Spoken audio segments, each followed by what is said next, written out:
Hello students. Last time पे हमने आपको एल्डिहाइड और कीटोन्स की अभिक्रियाएं बताई थी, शुरू की थी। आज हम उसी क्रम में एल्डिहाइड की सोडियम बाइसल्फाइड के साथ क्रिया बताएंगे। एल्डिहाइड की सोडियम बाइसल्फाइड के साथ क्रिया करके एसिड एल्डिहाइड बाइसल्फाइड बनता है। दूसरी क्रिग्नार अभिकर्मक के साथ क्रिया कराने पर हम अल्कोहल बनाते हैं। फॉर्मल्डिहाइड से प्राथमिक अल्कोहल, एसिटाल्डिहाइड से द्वितीयक अल्कोहल, कीटोन से तृतीयक अल्कोहल प्राप्त होते हैं। नेक्स्ट रिएक्शन है एल्डिहाइड पर अल्कोहल के योग से शुष्क HCl की उपस्थिति में हेमी एसिटेल और एसिटेल बनते हैं। कीटोन इथाइल ऑर्थोफॉर्मेट की उपस्थिति में हेमी एसिटेल और कीटेल बनाता है।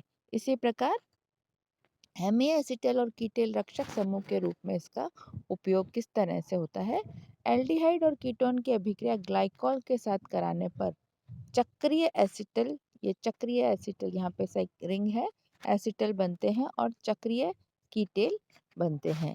एसिटेल व कीटेल अम्ल के द्वारा अपघटित होकर पुनः क्रमशः एल्डिहाइड और कीटोन देते हैं, किंतु क्षार के द्वारा जल अपघटित नहीं होते हैं। इस प्रकार एल्डिहाइड व कीटोन को एसिटल व कीटेल में परिवर्तित करके उन्हें क्षारीय अभिकर्मकों के आक्रमण से बचाया जा सकता है। कार्बोनिल समूह को रक्षित कर यौगिक के अन्य भाग पर अभिक्रिया करवा सकते हैं। अंत में एसिटल व कीटेल का जल अपघटन अम्ल की उपस्थिति में करवाकर पुनः कार्बोनिल समूह प्राप्त कर सकते हैं। इस तरह एसिटल कीटेल रक्षक समूह के रूप में प्रयुक्त होते हैं। एल्डिहाइड और कीटोन की जो अगली अभिक्रिया है वो है एल्डोल कंडेंसेशन। तनुक्षार की उपस्थिति में अल्फा हाइड्रोजन युक्त कार्बोनिल यौगिक के दो अणु संघनित होकर बीटा हाइड्रोक्सी कार्बोनिल बनाते हैं। एल्डिहाइड के दो अणु संघनित होकर बीटा हाइड्रोक्सी एल्डिहाइड बनाते हैं, जिसमें एल्डिहाइड व अल्कोहल दोनों समूह उपस्थित होते हैं।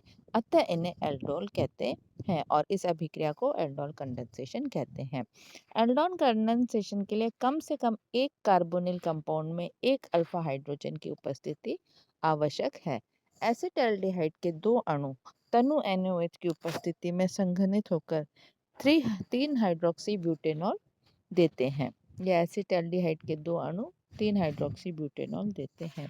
अभिक्रिया क्षार द्वारा एल्डिहाइड के अल्फा हाइड्रोजन को हटाना व इनोलेट आयन का निर्माण करना। सबसे पहला पद है इनोलेट आयन नाभिक स्नेहिका दूसरे कार्बोनिल यौगिक से कार्बन पर आक्रमण, और तीसरे पद में प्राप्त आयन द्वारा विलायक अणु से प्रोटॉन को खींचना, एब्स्ट्रैक्शन ऑफ प्रोटॉन। इस तरह से एल्डोल बनता है। एल्डोल गर्म करने पर जल वियोजित होकर सिर्फ अल्फा बीटा असंतृप्त एल्डिहाइड में परिवर्तित हो जाता है, इसे क्रोटन एल्डिहाइड। जैसे ये एग्जाम्पल है। अल्फा हाइड्रोजन युक्त कीटोन भी एल्डोल संगठन द्वारा कीटोल बनाते हैं। एसीटोन के दो अणु बेरियम हाइड्रोक्साइड की उपस्थिति में संगठित होकर डायएसीटोन अल्कोहल बनाते हैं। जैसे ये एग्जाम्पल है, बेरियम हाइड्रोक्साइड की उपस्थिति में ये संघनित होकर 4 हाइड्रोक्सी 4 मिथाइल 2 पेंटेनॉन इस तरह से कीटोल बनाते हैं। आगे कीटोल गर्म करने पर शीघ्र जलयोजित होकर अल्फा बीटा असंतृप्त कीटोन में परिवर्तित हो जाते हैं। इसके बाद है crossed aldol condensation. Crossed aldol condensation में क्या है, जब एल्डोल में संघनन में दो डिफरेंट कार्बोनिल कंपाउंड के बीच में कंडेंसेशन होता है, तो ऐसे हम एल्डोल कंडेंसेशन कहते हैं। फॉर एग्जांपल एसिटाल्डिहाइड और प्रोपेन एल्डिहाइड का जलीय NOH के साथ जो अभिक्रिया कराते हैं तो हमको 3 हाइड्रोक्सी 2 मिथाइल एसीटेट मिलता है और 3 हाइड्रोक्सी ब्यूटेनॉल मिलता है, और यहाँ पर साथ में हमको 3 हाइड्रोक्सी पेंटेनॉल मिलता है। उदाहरण एसिटाल्डिहाइड अल्फा हाइड्रोजन युक्त तथा बेंजिल एल्डिहाइड के मध्य संघनन कराने पर हमें सिनेमैल्डिहाइड, इस तरह से यह अभिक्रिया हमें प्राप्त होती है। यहाँ पर अंतःअणुक एल्डिल संगणन साइक्लिक एल्डिहाइड या कीटोन का निर्माण, इस तरह से ये साइक्लिक एल्डिहाइड और कीटोन का निर्माण होता है। पर्किन रिएक्शन, जब एरोमेटिक एल्डिहाइड को एलिफेटिक के एनहाइड्राइड के साथ उसी अम्ल के सोडियम लवण की उपस्थिति में गर्म किया जाता है तो संघनन के कारण अल्फा बीटा असंतृप्त अम्ल बनते हैं। इस अभिक्रिया को परकिन अभिक्रिया कहते हैं। बेंजल्डिहाइड को एसिटिक एनहाइड्राइड के साथ सोडियम एसीटेट की उपस्थिति में गर्म करने पर एसिटिक एनहाइड्रेट के साथ सोडियम एसीटेट की उपस्थिति में गर्म करने पर सिंगोनिक अम्ल बनता है। अभिक्रिया की क्रियाविधि इस प्रकार से है कि एसिटिक एनहाइड्राइड हमने यहाँ पे लिया। एसिटिक एनहाइड्राइड का ऋणायन नाभिक स्नेही का निर्माण होता है। नाभिक स्नेही का बेंजल्डिहाइड के कार्बोनिल कार्बन पर आक्रमण तथा प्रोटोनीकरण। यहाँ पर बेंजल्डिहाइड है, इसके कार्बन पर आक्रमण और ये इस तरह से आयन बनता है। इस आयन में से हाइड्रोजन प्लस पॉजिटिव आयन जुड़कर यहाँ पर इस जगह पर तो ये आपका एल्डोल कंडेंसेशन होता है। आंतरिक प्रोटॉन का फिर स्थानांतरण होता है। तो यहाँ से प्रोटॉन आपका निकलकर ये दोनों प्रोटॉन जल के अणु के साथ निष्कासित हो जाते हैं और आपको यहाँ पर क्या मिलता है जो कि हमने ऊपर देखा था। यहाँ पर हमको सिनेमैल्डिहाइड प्राप्त होता है। इसके बाद अगली अभिक्रिया है सिनेमैल्डिहाइड।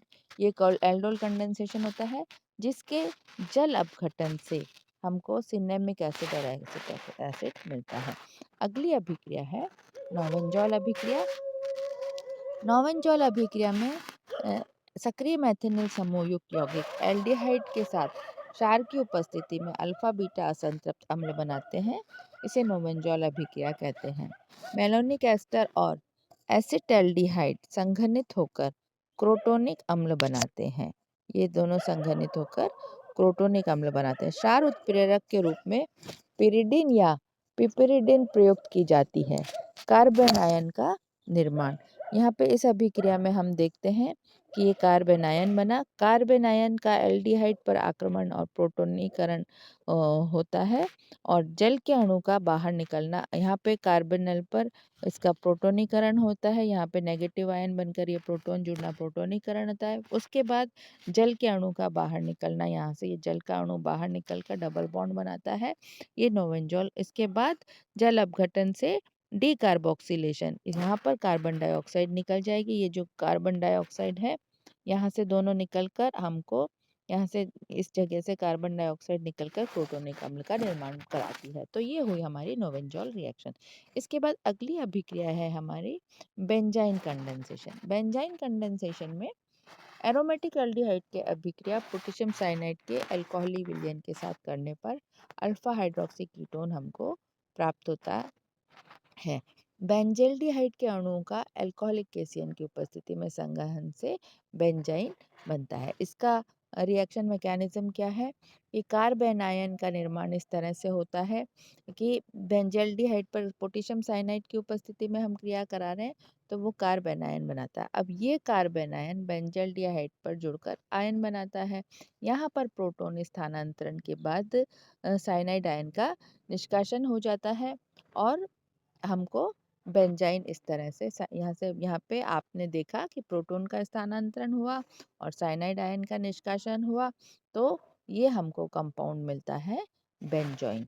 तो इस प्रकार से हम विभिन्न अभिक्रियाओं को, यहाँ इम्पोर्टेंस है कि वो सभी अभिक्रियाएं अलग अलग तरह से इम्पोर्टेंट है क्योंकि पहले ये ग्रिनार्ड अभिक्रिया, उसके बाद हेमे एसिटल और कीटल का बनना, इससे हम देखेंगे एल्डोल संगठन अपने आप में एक बहुत ही इम्पोर्टेंट रिएक्शन है।